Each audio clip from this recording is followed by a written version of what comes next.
કરીએ છીએ આજથી તમારા માટે JEE ની એક્ઝામ માટે જે કંઈ બી સવાલ આવે છે મેથેમેટિક્સમાં એ સવાલો વિશે આપણે વાત કરીશું.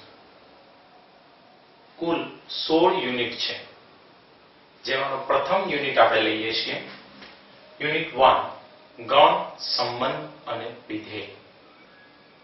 ગણ એ ધોરણ 8 થી શરૂ થયું છે. સંબંધ અને વિધેય ધોરણ 10 થી શરૂ થયું છે. 11 માં પણ તમે ભણ્યા અને ધોરણ 12 માં. તો આનો ઇતિહાસ 5 વર્ષનો છે, એટલે તમને આની લગભગ નાનામાં નાની માહિતી પણ ખબર હશે.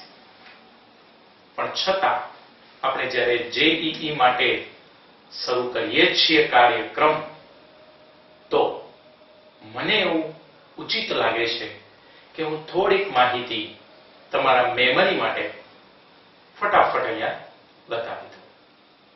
તો આપણે શરૂ કરીએ સૌથી પહેલા ગણની માહિતી. આપણી પાસે કુલ 4 ગણ છે, N, Z, Q, R. N એટલે પ્રાકૃતિક સંખ્યાનો ગણ, Z એટલે પૂર્ણાંક સંખ્યાનો ગણ, Q એ સમય સંખ્યાનો ગણ છે અને R એ વાસ્તવિક સંખ્યાનો ગણ છે. ત્યાર પછી ગણની 2 રીતો આપણે શીખી ગયા છીએ, જેમાંની પહેલી રીત છે યાદીની રીત. યાની કે ગણ A ની અંદર 1, 2, 3, 4 આમ સભ્યો આપણે લઈએ ગણની અંદર, ત્યારે આપણે યાદીની રીત તરીકે ઓળખીએ છીએ.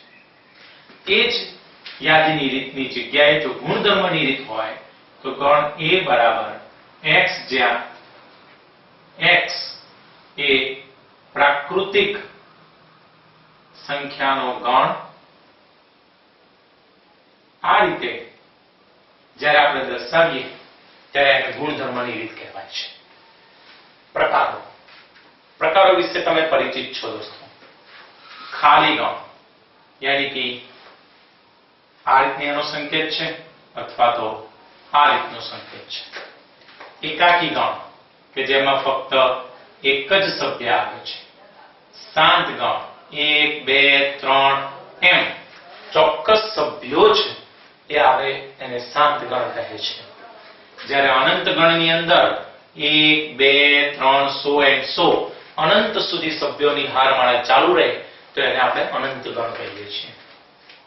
સમાન ગણમાં ગણ A માં જેટલા સભ્યો હોય તેટલા સભ્યો ગણ B માં પણ હોય તો એને સમાન ગણ કહેવાય છે. સાર્વત્રિક ગણ તરીકે આપણે R લઈ શકીએ છીએ.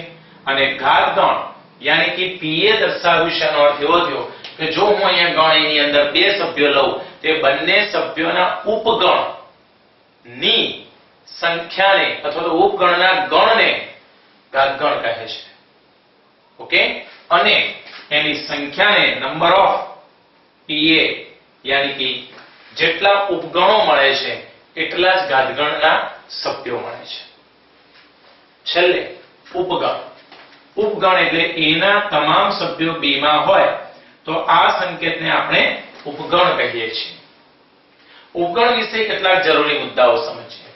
દરેક ગણ પોતે પોતાનો ઉપગણ હોય છે.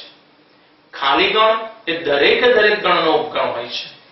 ઉપગણોની સંખ્યાનું સૂત્ર છે 2n. દરેક ગણને ઓછામાં ઓછા 2 ઉપગણો અવશ્ય હોય છે અને એ જે 2 ઉપગણો છે એને અનુચિત ઉપગણો કહે છે. અહીંયા લખ્યું છે. તો ઉચિત ઉપગણો કોને કહેવાય? તો એ 2 સિવાયના બચ્યા તે બધા ઉચિત ઉપગણો છે. ને એનું સૂત્ર છે 2n - 2. યાની કે કુલ ઉપગણોની સંખ્યામાંથી અનુચિત ઉપગણોની સંખ્યા બાદ કરવાથી જે સંખ્યા મળે તે ઉચિત ઉપગણો છે. ખાલી ગણને હંમેશા એક જ ઉપગણ હોય છે. તો ગણ વિશે આટલી માહિતી. હજી વધુ માહિતી હું તમને આપું.